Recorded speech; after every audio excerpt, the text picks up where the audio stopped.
the drug wars, and of course I'm a libertarian, so I'm for legalization of all drugs, everything. A government that can tell you what you can't eat or smell or sniff or swallow can extend that to anything.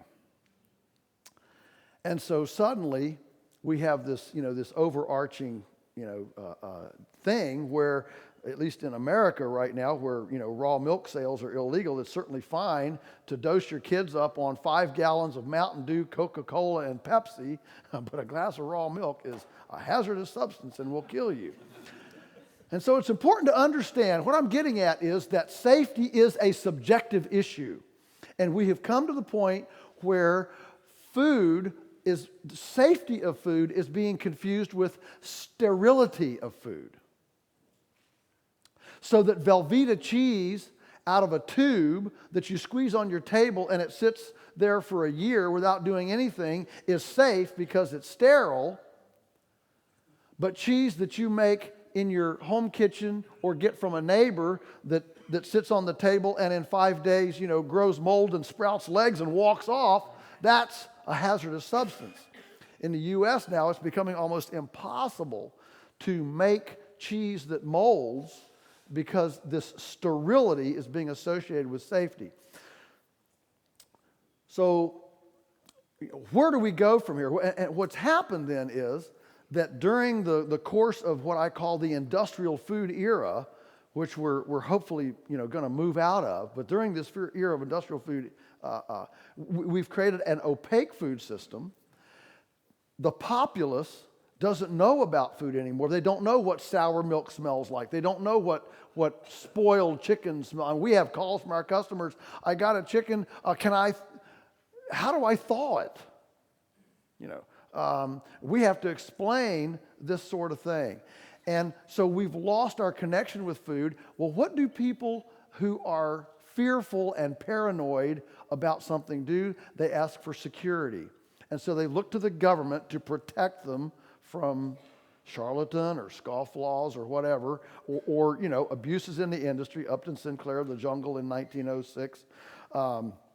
And so the industrial shortcuts and abuses and disconnects have created a societal paranoia asking for relief by government intervention, which then when it actually gets implemented on the land is wined and dined by large players who make sure that the largest players get concessions and protocols that they can comply with, but inordinately prejudice small-scale producers.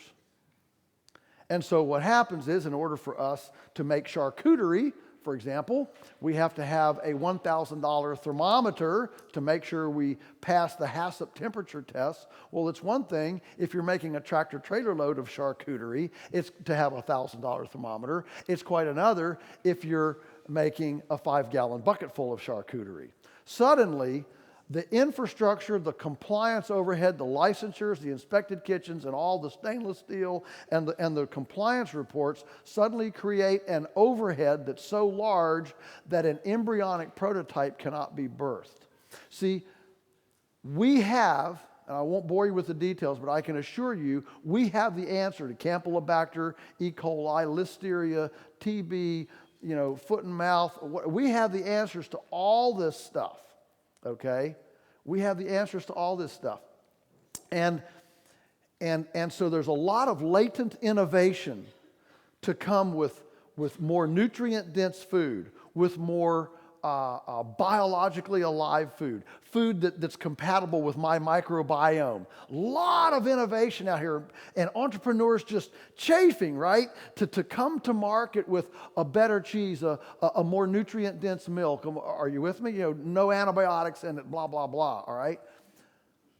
But all innovation has to be launched embryonically, because all innovation requires prototypes, small-scale launch.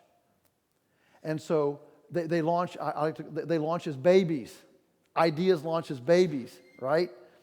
That's why we have seeds. You can't transplant trees. An oak tree, can't be germinate itself, it needs an acorn. So you need the smallest life form of that whole idea needs to be contained as small as possible, because that makes it less vulnerable because it's small. And the problem with these scale prejudicial interventive food safety regulations, more often than not, is not to make everything cleaner, but actually to deny dream babies, innovative dream babies, from being birthed, because the size of the embryo is too large to be birthed.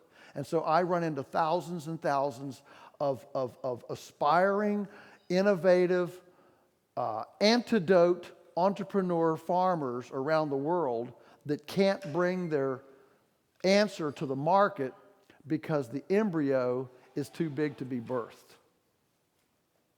And so the tragedy is twofold. It denies farmers and entrepreneurial access to the market, and it denies the market access to innovative alternatives.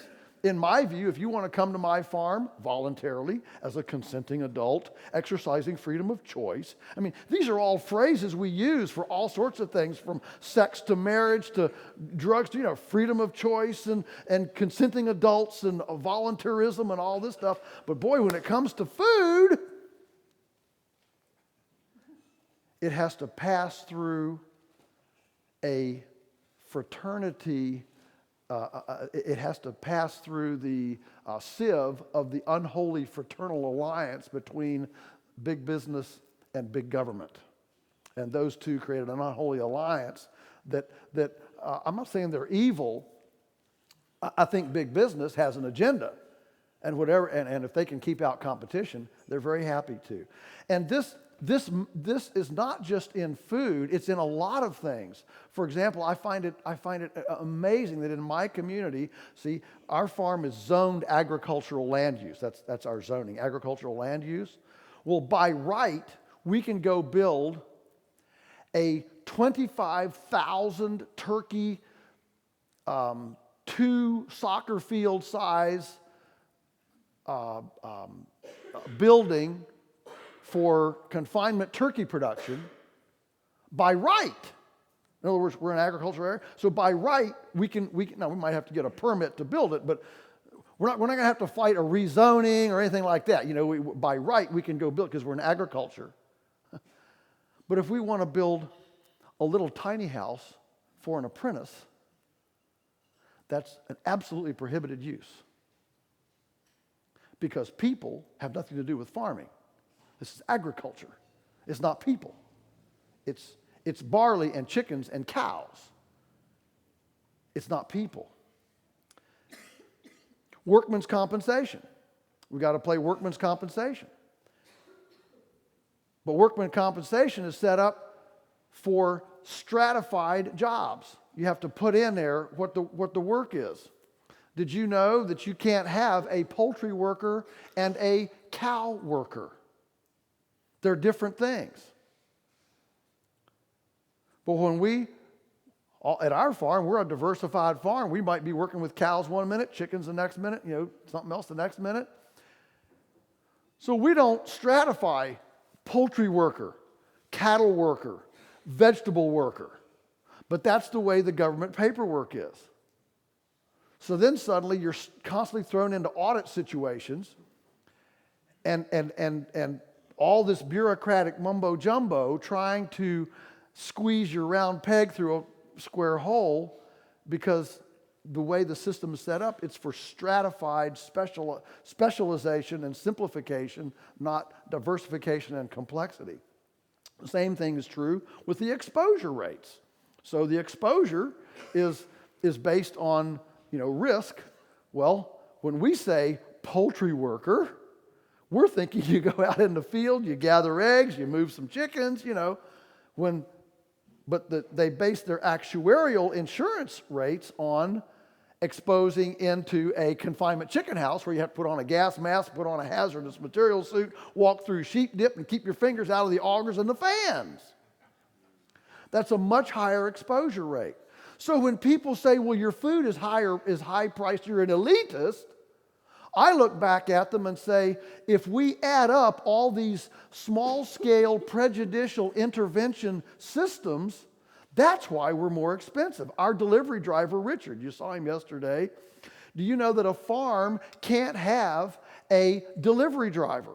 Since we have to register the business as a farm, that's what we are, that's the only thing that fits, a farm can only have a live animal hauler. Well, a live animal hauler, somebody that runs around pigs and sheep and cows and stuff, that's a pretty high-risk business. All these guys, if they get any age to them that have hauled animals, walk with a limp, because they got kicked by a bull, right? It's a high exposure. Boxes and cartons of eggs tend to not kick you very much, all right? So we pay $3,000-$4,000 a year for the exposure of a job that we don't even have because a farm doesn't deliver frozen boxes of stuff and eggs. A farm only takes unvalue-added stuff to the city boys that know what they're doing to value add it for somebody else. And so these are there is a host of these kinds of things. But I hope I've teased into the discussion here just enough to help us to appreciate that there is an amazing amount of prejudice in the system from all different levels against a value-adding, small-scale, embryonic thing. I'll close with this story. So this summer, we've got a former intern who graduated from the Culinary Institute of America, and she wants to launch as her own fiefdom a polyface meat pie business. Man, we're all over it. This value-added deal is huge, right? So we have this wonderful kitchen that we've built for our team and staff to eat in here during the summer. And so I called the health inspector out. I said, we want to inspect the kitchen so Leah can make these meat pies. Our customers are desperate for it. We'd love to be able to put brisket and chuck roast and some of the the lower end stuff through heavy stews and meat pies and stuff like that. And so we're up and running. Inspector comes out, says, "Wow, this is great. I wish I saw kitchens like this clean all the time." So he's leaving. I'm feeling pretty good about it, and he's kind of as an afterthought. He says, "Where's your bathroom?" I said, "Well, we have 2 in our house. It's 100 yards away. We have 2 in Mom's house. It's 100 yards away. We have 2 in Daniel's house. It's 150 yards away. What's the problem?" He said, "Oh, you got to have it joining the commercial kitchen." I said, "Why? If we've got somebody that's willing to walk, maybe they want to get out of the kitchen for a little bit and go take a little walk, as long as you have your hand washing stations and all that stuff. Who cares if the person that I hire is happy to take a little walk a couple times a day to go to the bathroom?" He said, "Well, this is a regulation. It has to be adjacent." I said, "How about a composting toilet?" No, it has to have ceramic fixtures and go in a licensed leach field, drain field. $20,000 or $30,000 because we can't drain, because we're in a low area, so we can't drain downhill. We'd be draining into our riparian area. So we have to pump it uphill in order to make this work. Now you're adding another, $15,000, a lot of maintenance, a lot of problems. I said, "No, wait. If we prepared this in a food truck," you have food trucks in Great Britain? Have they come here yet? Food truck, okay. If I put this in a food truck, I wouldn't need a bathroom. He said, "No, you wouldn't." Well, are you telling me if we took this kitchen and put it on a chassis, we don't need a bathroom? He said, "Yes." I said, "Could you please tell me the rationale for that?" He said, "No, it makes no sense whatsoever. But you know what it's doing? It's keeping us from being able to let Leah start her own business and launch a meat pie business." So that's the reality of the situation. And I'm for having a different system that is not scale prejudicial. We say we want change. We say we want innovation. And then the orthodoxy circles the wagons and does everything possible to make sure there's no competition in the marketplace and innovation and true answers to the system don't happen. So I have some answers, but I've gone my time. I have some ideas and things that we can do that I'll be glad to share during Q&A time, but that's enough, I think, to set the stage. We've now got 3 respondents, the first of which is Nina Purcell, and I did mention yesterday that I had such a good conversation with you, and I would hate you to think, just because Joel has been, he's set the discussion up, that we have anything other than an agenda of reconciling these challenges, which Joel's explained. And I'd just like to say thank you very much for being willing to come here, and over to you. Thank you. Great. We, in the Food Standards Agency, we actually recognise a lot of the things that Joel's just recently talked about. And earlier this year, we launched our Regulating Our Future programme. It's a really big programme of change, actually, because if you look at the current food safety system that we're using today, it's been there for 30 or 40 years. It has been great. It's served a purpose. But I think you will all recognise food systems have changed, technology, innovation. People want to do things differently, but we still have a system that requires environmental health officers to come, to visit, to see its feet on the ground. And we've had a lot of really good schemes. I think things like the Food Hygiene Rating Scheme, very popular in Wales, looking to mandate it into England, that has started to make consumers far more aware of the issues relating to food safety. So what we want to do is to make sure that we start to grow consumers that understand about the food they eat. So what are the good things that they should be eating? Like you say, what are the healthy foods? What are the risks in the things you eat? And some of you macho men, because apparently that's the demographic, may be suffering some of the work that we've been doing around risky foods. And in that, I'm talking about rare burgers. And that's been a real trial around trying to educate consumers about the risk of eating things that are rare, but not to stop it, but to make sure people understand what they're eating, so that we can actually point out to people, if you have a rare burger, and that's great, as long as you've taken a piece of prime beef and you've had it minced specifically for that. If you're talking about mince that's come through a high level of processing, that's multifaceted, that isn't in a secure process, you could be exposing yourself to a lot of E. coli. And we're just trying to get people to understand some of the risks. So that was around us thinking then about, well, how do we move forward with what's happening in food? And we launched this programme of change. Now, we started with 5 principles because we think somewhere along the line, that EHO coming to visit and say it's okay, in a lot of cases, it's actually turned out to be everything's okay in my business because the EHO came 6 months ago, they had a look around, they said it's fine. That's actually not the case. It's the responsibility of somebody who produces food, sells food, brings food to consumers to make sure their food is safe and is what it says it is. And that has to happen every day of the week. So our first principle was we need to make sure people that are producing food understand that. And that was our first thing that we wanted to do. We wanted to try and get responsibility back where it should be. We thought that in assuring food, we should start to use all the sources of information that's available to us. So a lot of complex businesses, I think particularly after horse meat, and I wasn't with the FSA back then, but could see, the impact of it. But a lot of businesses now have really good food safety systems. They're deploying really good auditors themselves. They're part of assurance schemes like Red Tractor and many of the others that you'll have heard of.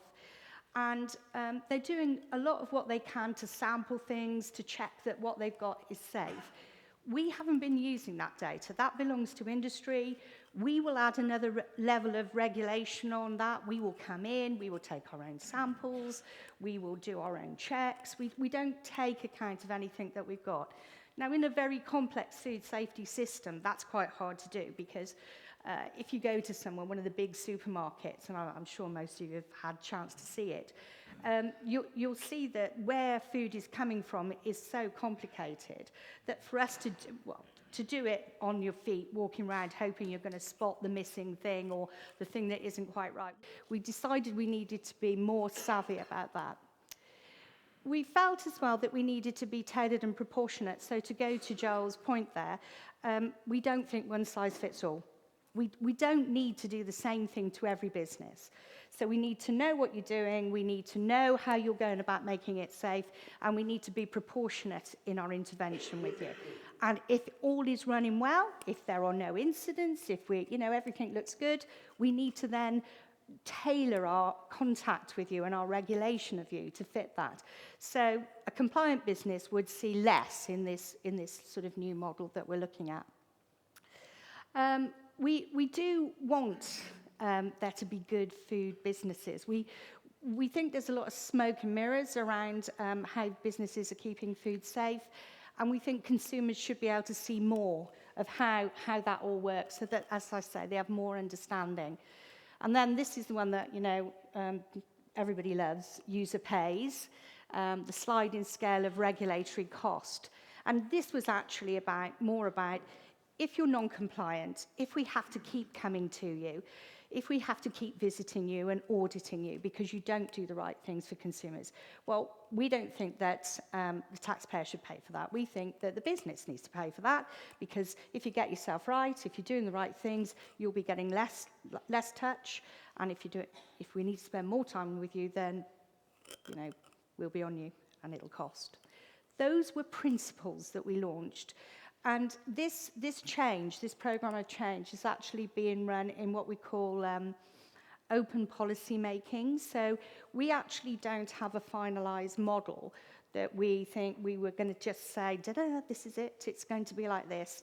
We launched the principles, we engaged people in the discussion about it, small, large businesses, all types, and regulators, and we're not that's not all welcomed by regulators, local authority, environmental health officers. Some of them are not liking the ideas that we've got. They think that the old model works well. So it's quite a challenging time for us. We came up with a very high-level model, which I'll just talk you through, and we are continuing to work this in the open. So we have a small business advisory group, we have a group of consumers that work with us, and we have a group of professionals that work with us, so from environmental health backgrounds. We work across departments, so we're working with BAYS, the new BIS, DEFRA, looking at the sort of regulation, the on-farm visits, the complexity of people that come. So we've been doing a lot of unpacking the current system.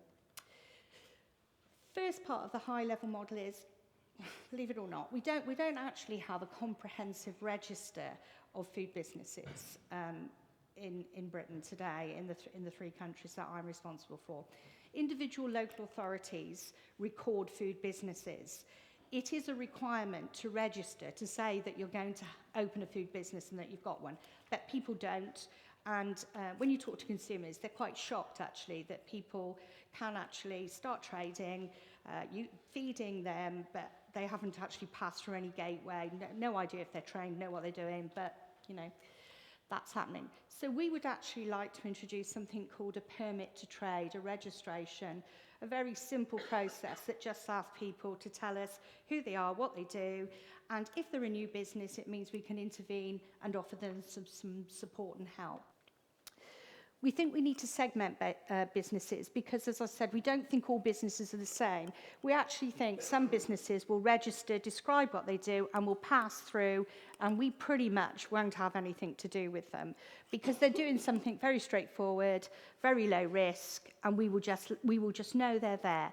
And the reason we need to know this is when it goes wrong, when there is a food incident, you do need to move quickly. You do need to know who's selling what, who is in that area supplying that sort of product that's made somebody ill. And these are the sorts of things that just would help us make a better job of this. And at the moment, this is a bit more interesting, I think, because we've got compliance and risk running our segmentation. But in places like Scotland, they're thinking that They got a slightly different take on risk. For instance, they're saying the export market in the future, because of Brexit, will be very important in many ways, depending on which country you're in or what business you're in. If you get an incident, say as Germany did with dioxins and pork, it ruined their export market. The cost was phenomenal. So there's some thinking around risk might need to contain or think about the markets that the product is going to. And if you're exporting, we might be under more pressure to make sure that we've got that well covered off. Once we know what a business is, once we get a feel for risk compliance, we need to think about what assurance mechanism. So this is our one size doesn't fit all. So what does this business do? How risky is it? And therefore, what sort of assurance or interventions, regulations do we need to make with them? And we will then take into account what I said before, the business's own data, the local authority would still be there, but only go in where they needed to go. And the third line is the Food Standards Agency, where we intervene when there's been some sort of risk-enhancing event, which is the final box over there. So many times we see things that make us think, what has happened there? It can be a high level of recalls. It can be something in the papers that we see somebody's been fined a huge amount of money, and we need to get in there and understand more. So we think, whilst a business might be running through this for many years, much lighter touch on regulation, if something does happen, that position can change and can push us back around the circle and back into the business. So that's the high-level model that we're now testing out. Some of you may have seen that we've started some pilots now. So we have a pilot running with Tesco's and Mitchell & Butler.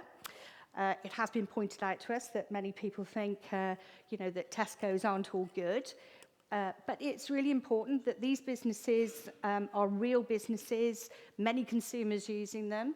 What we're doing is we're working with these businesses to look at what they currently do themselves, to look at the assurance schemes, whether it's BRC or one of the others, and actually start to work with them to get a feel for how close we think they are to being a well-assured business, where we think they ought to be stronger.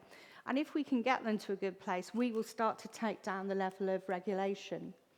Now, the same would apply to small niche businesses. So what we want to do is not just cling, as you said, Joel, to this is the rule, and regardless of how daft it is, we're going to cling to it. What we want to do is to get businesses to indicate that they want to seek a permit to trade, that they're going to do something different, make some meat pies.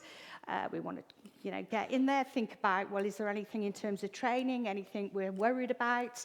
And then start to work with the business so that we can actually help them get on board. Because the innovation and the way forward for all of us is that we grow these small businesses producing things that people want to eat and people understand that will be good for them because they're great food.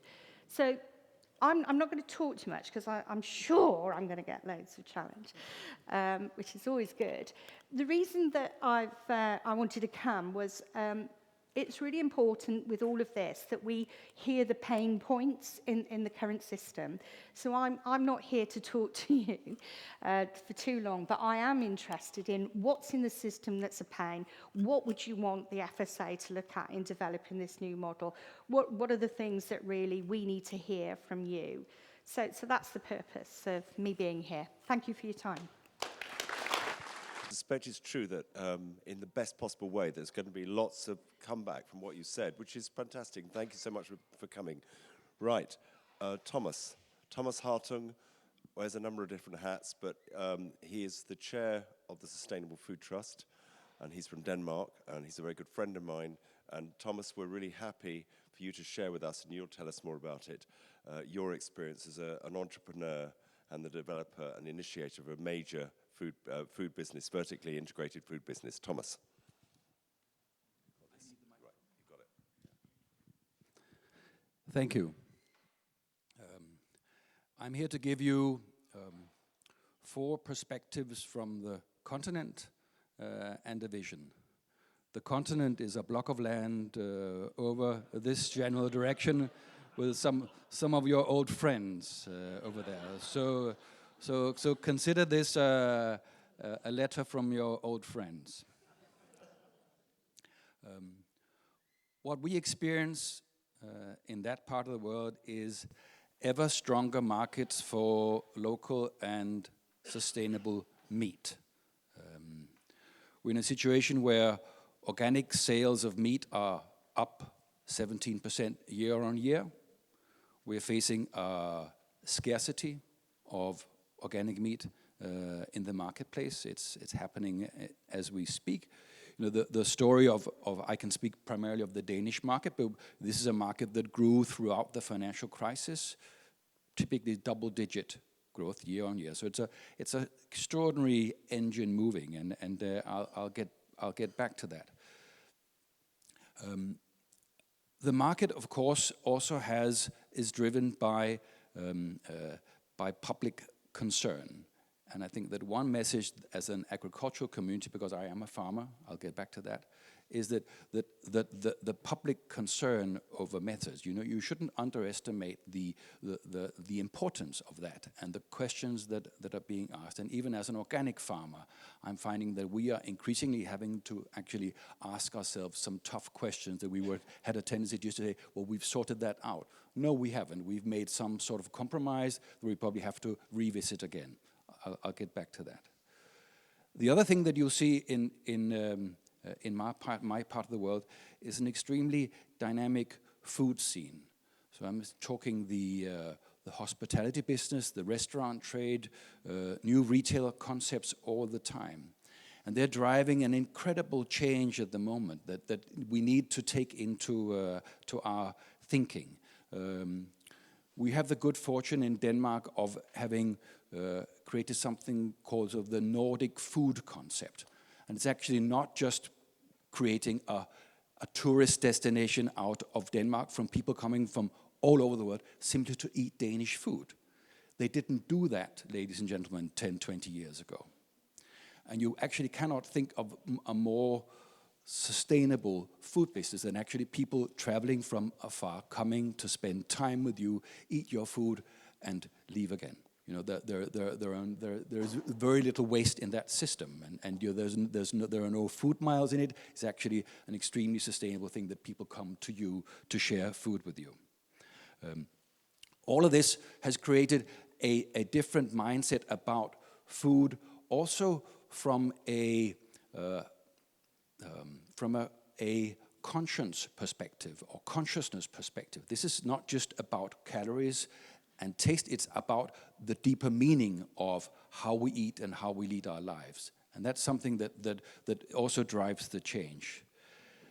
The third perspective that I want to share with you is the emergence of what you could call benign distributed technology. Because we now live in the post-industrial era, and post-industrial sounds kind of boring. But if I told you this is the mobile everything era and the micro everything era, then it becomes more interesting and actually more promising as a future. And some of the challenges that we are facing in the present system will actually find solutions in it, because the price of information will go down and the price of molecules will go up. So if we can find ourselves in the interface between this and say we can use information in intelligent, distributed ways, then some of the things we want to achieve as an agricultural economy become much easier. The fourth perspective that I want to share with you is the emergence of progressive regulation and policy. And we're still in the early days of that. And there's still a lot of friction in the regulatory system. But we've just in Denmark passed a new farm stall policy package. So for the first time, our DEFRA is actually now allowing things that would be unheard of 10, 15 years ago. So they're allowing, 100,000 eggs per year to actually be passed from any poultry unit to consumers without a lot of regulation. So things are beginning to happen. They still have this crazy idea about that chickens and pigs and cows are sacred animals that should be in government control all the way. So the industry is still playing this shadow role that they try to protect their territories. But we are seeing a change in the regulatory approach and in the perception of the policymakers, the politicians. And it's actually thanks to the other three perspectives that this is happening. Because in the old days, they could say there is no alternative to this. But as you see a more dynamic food scene, as you see a more dynamic agricultural scene, they're beginning to have to pay attention to this. So the regulatory body is moving in that direction. It's still slowly, but you'll see some interesting things coming out of Europe there. That's the only place where I become envious of your Brexit, is that you get to kind of draw a new map. And I think that I truly hope that you will rise to the occasion to actually make something really interesting out of this opportunity. Because the trouble of Brussels, as you'll know, is that the industry will do everything it can to break or to stop actually sensible things coming out of Brussels. So I'm slightly envious with you on that. But we are trying to make things possible in Denmark that would be unthinkable 5-10 years ago. And that leaves me with where am I in this puzzle of things? And I farm in Denmark. I've been an organic farmer for just over 20 years. It was an arable system before it was a stockless arable system before it became organic. It stayed a stockless system for some years. Then I went all Joel. I went to see Joel 8-9 years ago, and we actually took this system and turned it into an all grass holistic system. We thought that the price of carbon would actually be what could then generate the income from this. But as you know, the carbon market broke down and everything. So in the end, we lost faith in the all-grass system, and we took us back into an arable rotation, but keeping about 25% of the land in grass. So this is an organic system that uses a rotation that involves 25% grass clover lays in its rotation. And the good news is that it's actually working from an overall economic sense and biological sense. It's working. But I was still struggling with the fundamental meaning of it, because I found that the things that I wanted to do were very difficult to put into place at an 800-acre scale. Lots of stuff kind of was impossible. It was very difficult to get the chickens into the corners or the pigs into the corners or have a proper grazing routine. And we're now in the process of a radical change, which is to take a historical 800-acre farm and it turned it into 8 100-acre farms. And actually do a microcosm of everything in 8 units. Try to do it in a non-capital intensive way and use various clever technologies to get it right. But mainly because every time I tried to do what I wanted to do, to do a Joel Salatin in Denmark, that it was very difficult to see that at the 800-acre scale. So now we're going to have a go at it at 8 distributed units on the system. Still early days, we're not there yet. But our take on this, which is from a broader, also a societal perspective, is that to get everything of this right, we actually also need to look very hard at scale. And I'm not talking about 100 acres as a sacred figure. What I'm doing is I'm looking at the land reform of the 20s in Denmark that created thousands and thousands and thousands of 100-acre farms. And it would be stupid not to use the infrastructure that is out there. Now, these farms do not work as farms today. They're all basically the empty shell of what used to be a farming entity. But they offer an opportunity for putting people at the center of agriculture again. Because right now, people are not at the center of agriculture. People are sort of in one corner of very large farms. I think there's a dynamic there that we need to explore. I'm going to leave it at that, and then maybe you can have some questions to this. But this is where I'm at right now. And it's a privilege to be here and be here with Joel and see also some of the questions that are being asked of you here, because we are at a crucial moment in time. It started off as a vertically integrated business, but then it sort of got out of control. And this story that I'm telling is maybe to put it back into more vertical control. So we set up a box scheme in 1996, inspired by Jan Dean in Devon and inspired by a countryman of Joel called Michael Abelman, who had a CSA in California. And we thought that what we were doing was to create a nice garden for 100 families in our neighborhood. And it kind of got out of control because it attracted so much attention. So it now serves 60,000 families all over Denmark with all sorts of organic meal solutions. So it's no longer a box scheme, it's actually a fully integrated food system.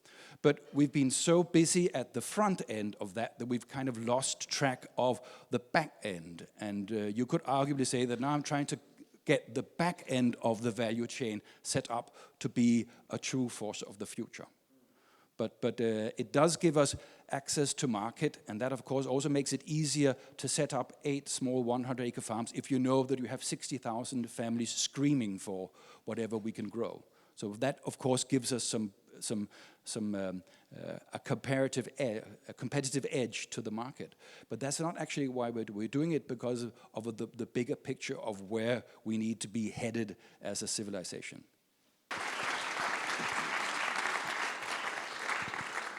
Now we've got Christine Page from Smiling Tree Farm talking about her work. I think you are more, you haven't done what Thomas has done, or at least not yet, so please, over to you.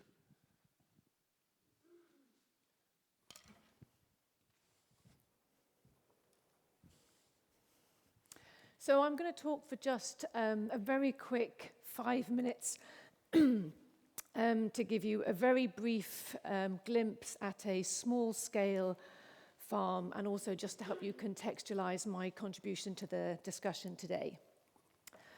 And I don't really have time to go into the slides in detail, so please feel free to skim read them as I paint a picture. So Smiling Tree Farm is between 650 and 1,000 feet on both the north and south-facing slopes of a very picturesque valley in South Shropshire. And when I moved there 10 years ago, my vision was simply to produce good food naturally, because I'd got to the point where I realized that simply going and buying something because it had an organic stamp on it did not necessarily mean that it had been produced, packaged, shipped, and got to that supermarket shelf in the most sustainable way. And I wanted to do something which was beyond organic. I was very fortunate that in my journey I found the Pasture-Fed Livestock Association, because thanks to the amazing people there and to the really generous sharing of knowledge and experience of the members, I have managed to take my dream of producing really good food to the next level and doing it in a truly sustainable way. Regenerating the soil on my little piece of the planet, sharing that with other people, and making a profit. Planet, people, profit. Of course, it involves mob-grazing, holistic plant grazing, and this is my micro-mob of micro-dairy cows grazing their long grass, high-carbohydrate diet, being milked just once a day, producing the most delicious, nutritious milk, sold as raw milk. Diversity above ground and below ground, I think, is absolutely key. And the farm itself, being 70 acres, it's not just all grassland. There's 70 acres of pastures, trees, shelter belts, deep, diverse hedgerows, riparian zones, over an acre of forest garden, and barn owl hunting territories. It is really an amazing place to live and work and share. Of course, these are some of my mob-grazing paddocks. I just took this picture from the north side of the valley, looking back to the south side. And where I know I'm not making hay, I, of course, do it with permanent fencing. So I don't have to go out there every day and move my fences. And I like to think of myself, my aspiration is to get to be a farmer that just opens and closes a gate, or actually it's a spring-handled electric gate for a living. My gorgeous traditional Hereford cattle, very much enjoying my version of their salad bar beef. I did actually have to feed them some straw, of course, when they went into this field as well, because they're used to tall grass, and this stuff was like Snickers bar to them. And of course, these girls are your 1,000-pound cows, a big barrel on 4 little pins, and they do brilliantly on this system. I lamb very late, so there's copious grass for the sheep, and these native breeds also raise twins without any need for supplementation at all. They do brilliantly. My Jersey cows have always kept their calves at foot, so not only do they produce amazing milk, but it's about the most ethical milk you can buy. I do all the processing on farm, if there is any processing. Here I'm actually making a small batch of cultured butter. The butchery is done also on the farm as well. And of course, you then get to the point of, I've got all this amazing produce and I've got to reach customers with it.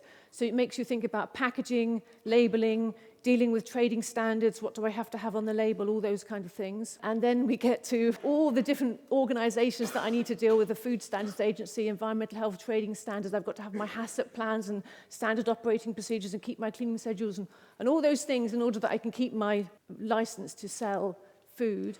And coming back to the benefits again, this triple bottom line, which I think Joel has alluded to so many times as well. It's not just about a profit, it is about the planet and the people as well. And yes, there are definitely real challenges with being a small business and trying to sell your produce direct to customers. Time, obviously, is a really big one. And you might be really good at producing the food, and it's a completely different ballgame than trying to get it to market and sell. Money is a huge one.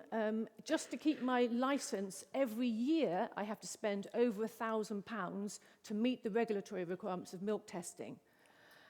So for a small business, that's the same cost if I had 100 cows or 10 cows. So those benefits of scale you just don't get. And then, of course, there are all the regulatory constraints. I would like to have a really, really good local abattoir. I would love it even better if we could slaughter on farm. So lots of things there. Yes, that's it. I did my 5 minutes. That's it. Thank you. I completely agree what you've just said about the issue of scale, small scale, and Joel's already touched on this. And one thought that occurred to me is that maybe you've already done this, but in this room, there are a lot of people who've got serious, committed experience of developing small-scale, integrated food processing businesses. I wonder whether you could create a new group of people who actually you asked to look in an imaginative way at the framework you showed us to tackle some of the challenges that have been identified and will be identified during the rest of this conversation. Now that, because I said yesterday that practitioners, there's not enough input from practitioners to solve these problems. And I know you would like to solve them, I know that. But I feel that you're between a rock and a hard place in a way, and maybe you've got a comment on that suggestion. Yeah, sure. That's actually why I'm here, because I know that a lot of what I say may not feel like it applies directly, but we do think that there's something wrong around the sector that you're all in. So yeah, we would like to set up an expert advisory group that would actually look at this sector and help us get this part of the regulatory change right. And the way we can do that perhaps is that people just let us know if they're interested. We try not to be onerous. What we do is we bring the expert advisory groups together and say, right, we've got a system, and it is, what's the pain? You told us some of the pain. What's the pain? Where's the duplication? Where's the cost? Pull it apart and then start to build it back together. So that's exactly why I'm here. We don't have this input to the programme of change. Let me just ask you a couple of challenging questions. Do you agree that we should be able to slaughter animals on farm? And I won't answer that. That is not my policy responsibility. Have you got a list of things I'm not going to answer? There used to be mobile slaughterhouses. Yeah, they did. And Yeah, they they all, did. what happened to them? Why did they disappear? Well, it's one of the things I don't know, but I do know about it because, of course, my background is I came from the Animal Health and Veterinary Laboratories Agency, and I'm also from Herefordshire. So I do know a little bit about what we used to have and why we don't have.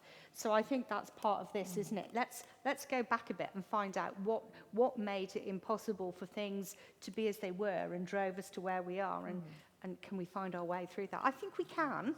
I think there's a real willingness to be different now.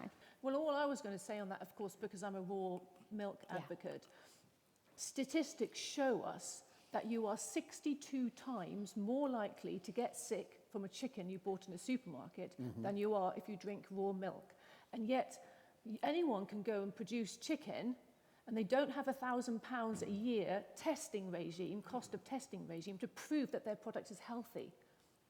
Or should I say, not necessarily, it is of course healthy, raw milk, but just not, contaminated. And it's a non-science-based prejudice against some things, particularly raw milk, that drives some of these additional costs. And I think that's a good one for us to have a look at, because we are a science-based agency, so we need to have a look at that. Well, if you want to talk science, let's talk about actually allocating scientific risk to things that we choose to do. For example, my favorite one in the US is that every single year, 50 children drown in backyard swimming pools. Every year, 50 children drown. I mean, it's tragic. I don't want to make light of it, but 50 children die every year in backyard swimming pools. That is more children every year dying in backyard swimming pools than all the people who have ever gotten sick from raw milk in history. Yeah, but Even gotten sick, not died, just sick. But nobody's saying fill in the backyard swimming pools. no, because that's risks that families take for their own children in this case, whereas your problem, I'm just looking at it from the regulatory point of view. If you're representing the public interest, and if the public blame a food producer for making them sick, then there's a different, even if you're right, which you clearly are, there's a different problem, and we have to somehow find a way of getting around that. Yeah. Well, I think the problem, it is different, but I think it's similar. If I choose to come to your farm, look around, smell around, and as a consenting adult make a voluntary choice what to feed my body, the only way that it is different is if somehow the government is responsible for my life. And I would dare to suggest the government is not responsible for my life. I'm responsible for my life. And I think in response to that, you'll get some people that fully understand the risk that they're taking, but our responsibility, the Food Standards Agency, is to make sure that we're protecting consumers that don't understand that risk. So with raw milk, we have raw milk sales. That's good that's happening. Right, we need to look at the cost. And we've pointed out where we think that it would be too risky to certain age groups, that we think that the science backed that theory. But we need to look at it. We need to look at it, because if these are all the things that we're putting on the table. Christine. I think that one of the problems, because again, what you're talking about is an informed consumer base. And unfortunately, the consumer base is mostly informed by the big food manufacturing companies with their advertising and their, and the chemical companies who say spray Dettol here and clean this and, and all these things.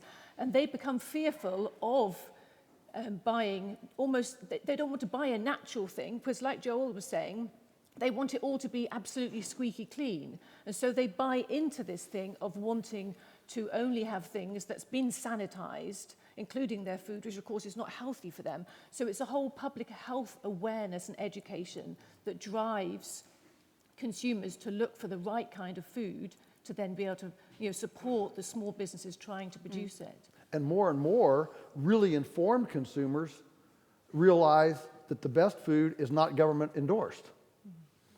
In Florida, they've created a whole wonderful set of pet food laws. So anybody can sell anything without any government regulation as long as you register it for $20 as pet food. And when I do foodie seminars in Tallahassee, Gainesville, the big urban sectors, Orlando, Disney World, the urban foodies come up to me and say, we've learned if you want the good stuff, it's the pet food. May I go on from what Thomas was saying, because I love this that we're moving into this electronic. And one of the things that's touched me recently in just as working through these things is that we're entering a time where empirical testing is becoming cheaper and cheaper. You know, the little litmus test, whatever. And so we know that pathogens oscillate at certain frequencies. You know, all molecules oscillate at different frequencies. And so there's now a lot of work being done on essentially frequency measuring. So you set a benchmark of frequency and you dial in the pathogen like you dial a radio dial for Campylobacter, E. coli, Listeria, whatever. You know, and so I would be very happy to install an R2D2 on my farm and frequency test stuff. It goes into a government center with red flag benchmarks. If it hits, oh, we better go visit that place. Rather than the subjective scratch sniff infrastructure, who cares if I have 5 feet or 6 feet of stainless steel table, or 100 lumen or 50 lumen light bulb? That's one thing, empirical. Number two is that, again, Thomas mentioned that we are entering this amazingly democratized village conversation via electronic media, and so the government, I will call it the industrial food safety, and I'm not trying to be offensive, no. but the food safety service as currently practiced is a very industrial system. A lot of bureaucracy, a lot of systems and orthodoxy, assumptions. Okay, and I think that it grew with the opaqueness and concern about the industrial food system. Those two grew together. And now we're entering the stage of where we have internet discussion communities. 500 years ago, you knew who the clean butcher was, the clean baker, the clean candlestick maker, because the village all talked about, and they went to church together and they drank together, and well, he's a shyster, and that, you don't.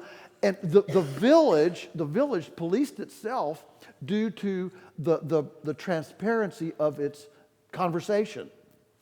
And we are now, what I'm suggesting is that we are now entering a place where the industrial oversight is obsolete, because we now have real-time feedback in Twitter, hashtag. If somebody gets a bad egg for me, man, it's on Facebook, and everybody knows they got a bad egg for me in 5 minutes.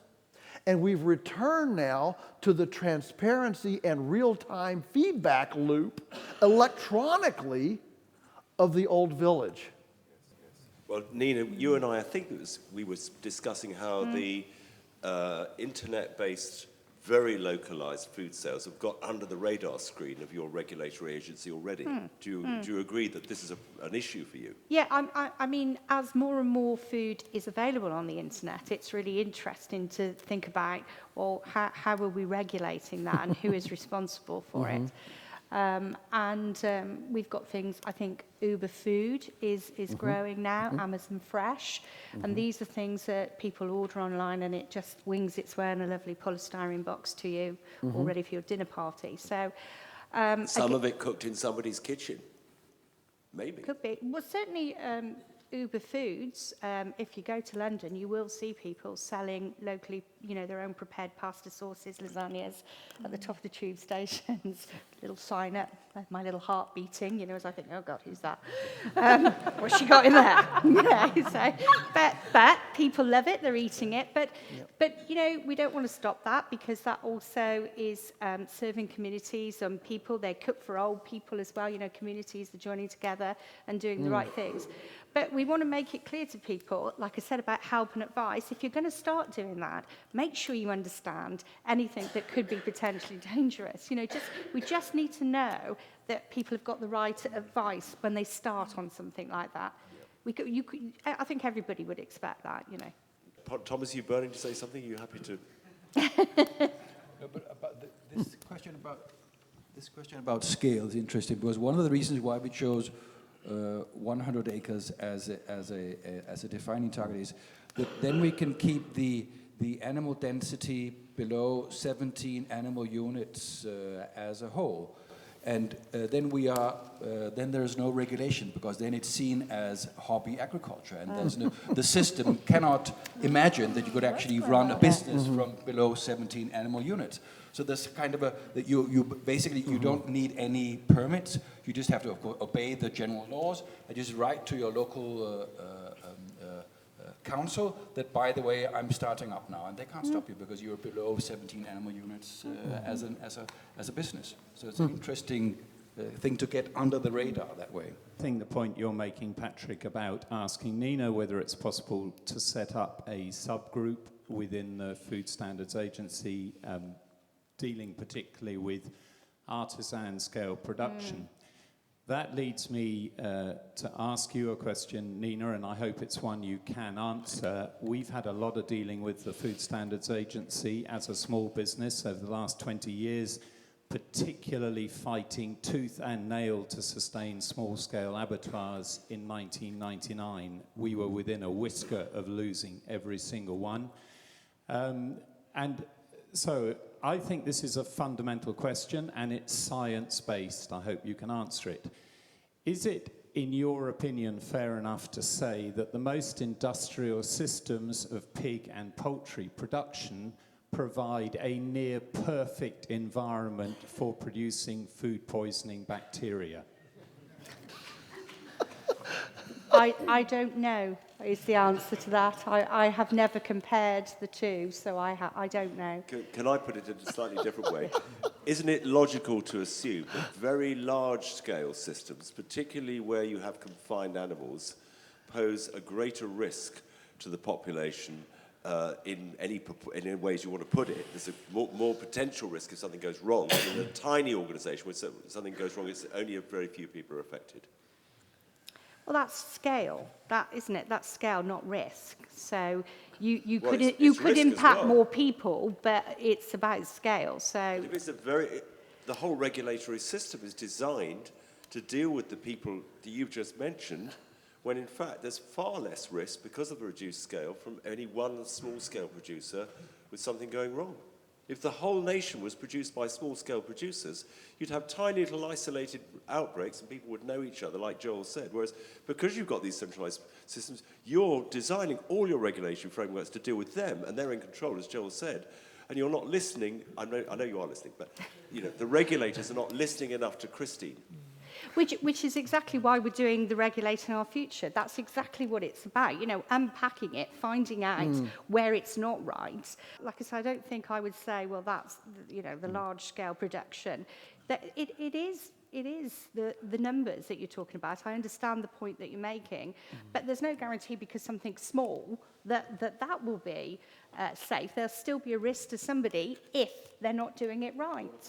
The General Accounting Office in the U.S., the General Accounting Office that works for Congress, was commissioned after a big food outbreak to do an in-depth research analysis on what creates more risk for foodborne pathogens. Foodborne pathogens was the study. And they concluded there were 4 things: centralized production, centralized processing, long-distance transportation, and antimicrobial resistance. Those were the 4 things. You would think that the bureaucracy looking at that would say, well, what's the opposite of that? Decentralized production, decentralized processing, local distribution, and no antibiotics. But, of course, they didn't. They buried the study, it's gone. But I carry it with me a lot. It's crazy. The people who are part of the solution are bearing the highest regulatory burden, and the people who are not are normally, it is crazy.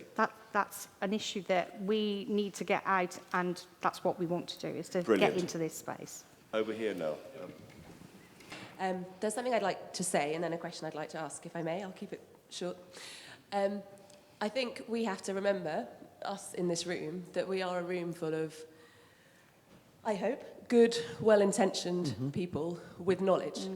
And we have to recognise that what Nina and her team are trying to do is not only to protect consumers, but also to protect good producers like us from competition from bad producers who may not do things right, may cut corners, may not know what we're doing. So while I'm hugely sympathetic with a lot of the frustrations and have come across them myself, I think it's really important that we engage constructively with people like Nina, who seem to be sympathetic, who seem to understand some of our issues, and that we engage very much with organisations like the Sustainable Food Trust and the PFLA, who are out there spreading information, campaigning, lobbying with the people that can make decisions on our behalf.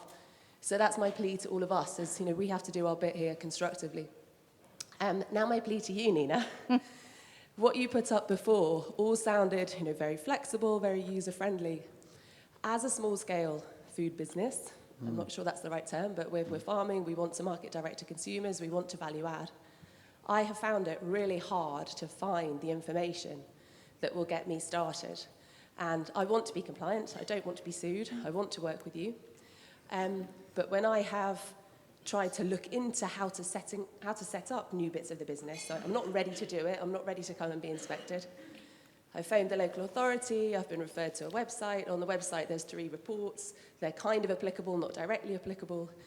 Can you make it more user-friendly for people like us? That actually is like a gift from the gods to me, because it's my particular bugbear that I think it is difficult to know. I keep talking about doing the right things, and I think it's very hard to find that, which is why we want to introduce a very simple, I hope, system that's called permit to trade.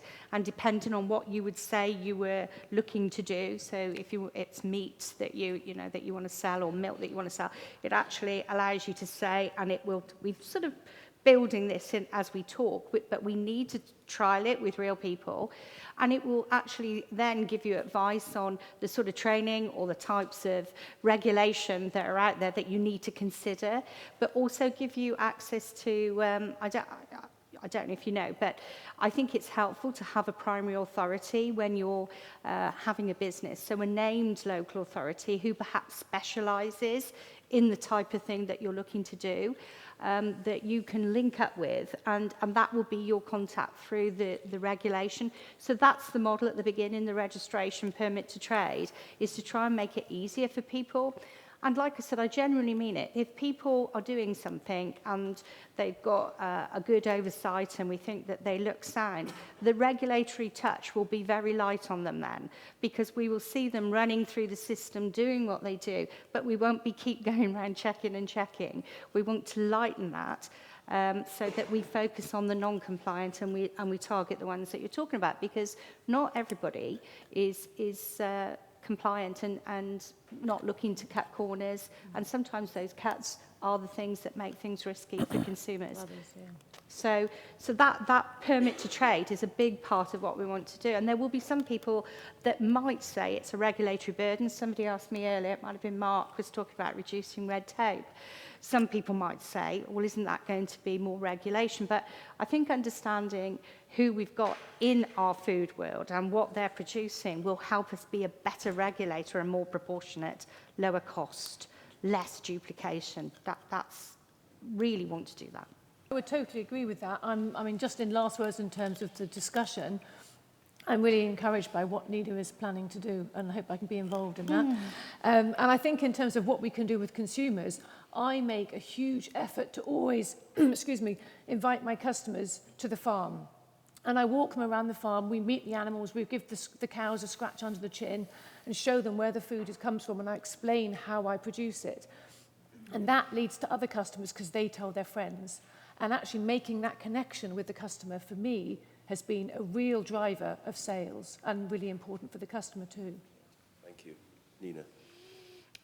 I mean, it's not the job of the Food Standards Agency, obviously, to promote different sectors, but it is interesting that the consumer focus group that we've got, the experts, they are real consumers, ordinary consumers that are really interested. It's very interesting to test with them their knowledge about food, and we're sort of exposing them to things perhaps they don't know, you know. So did you know this is produced like this and it's got this added to it, and so we're really getting some good insight out of that, and who would argue, you know, against the idea of you know, local foods, and all of that is good, but there are other people that have less choice and are from poorer backgrounds, and they are not making those choices. So we have to protect all consumers. Thank you. Thomas? What I'd like to say is to those in the audience who are sort of looking at the alternative food movement rather than being part of it now, look at the blaring madness of the present state of the affairs as an opportunity rather than as something that should make you stay away. It's obvious that it cannot continue. And I haven't had as much fun as I've had for the last 20 years compared to my previous life as a stockless, arable, boring farmer. Joel? 24 years ago, a government agent showed up on my front doorstep and said we were illegal and tried to close down our outdoor, unsanitary, unregulated poultry backyard processing operation. And we had just participated in a university study comparing the bacterial count on our skin of our chickens compared to in the store. They'd cultured it, and I had the document in my hand when these bureaucrats showed up.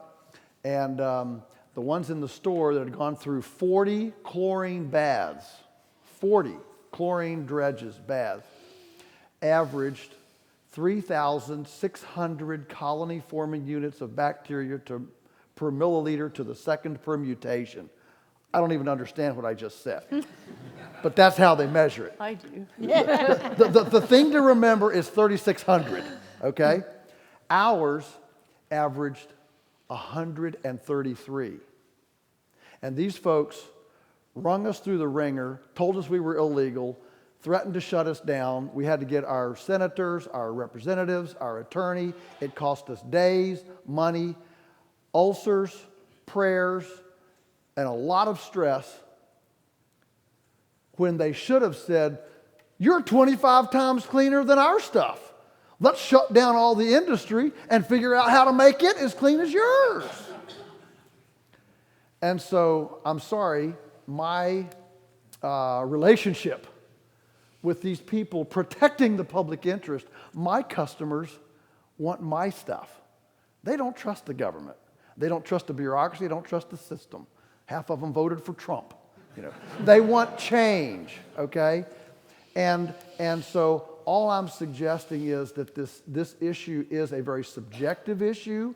What is safe, what is not.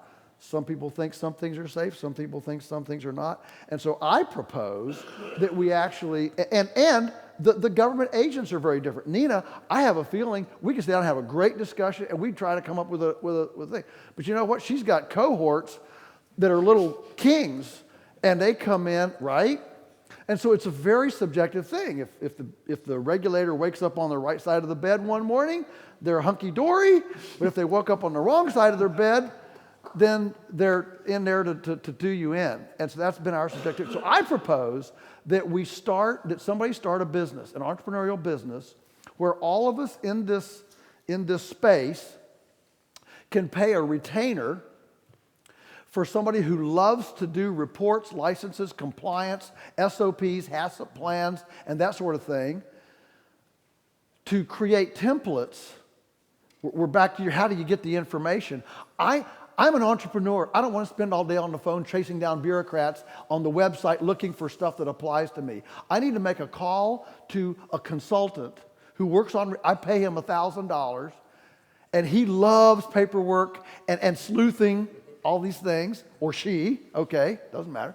And in no time at all, I can get the real answers from a person working for me who loves to play games with the system and let me be free to be an entrepreneur and capitalizes on the gift and talent of somebody who loves to interact with the government agency.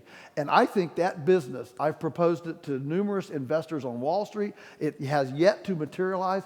I think whoever starts that business tomorrow will have one of the most successful businesses they've ever imagined. Just you go farm, I'll take care of your paperwork. Wouldn't that be a great business? What's that worth? There are loads of them that do that. No. They're already out there. Yeah, they are. No. Really good ones. Good. But part of the new Really? model is that Good. if you want to use somebody to do that, we probably should give you a view on how well we think they can do that job. Because if you're going to rely on them, they operate, they have technicians, they have science, some of them, but a lot of them do internal audits. They'll come That's and look, great. they'll advise you.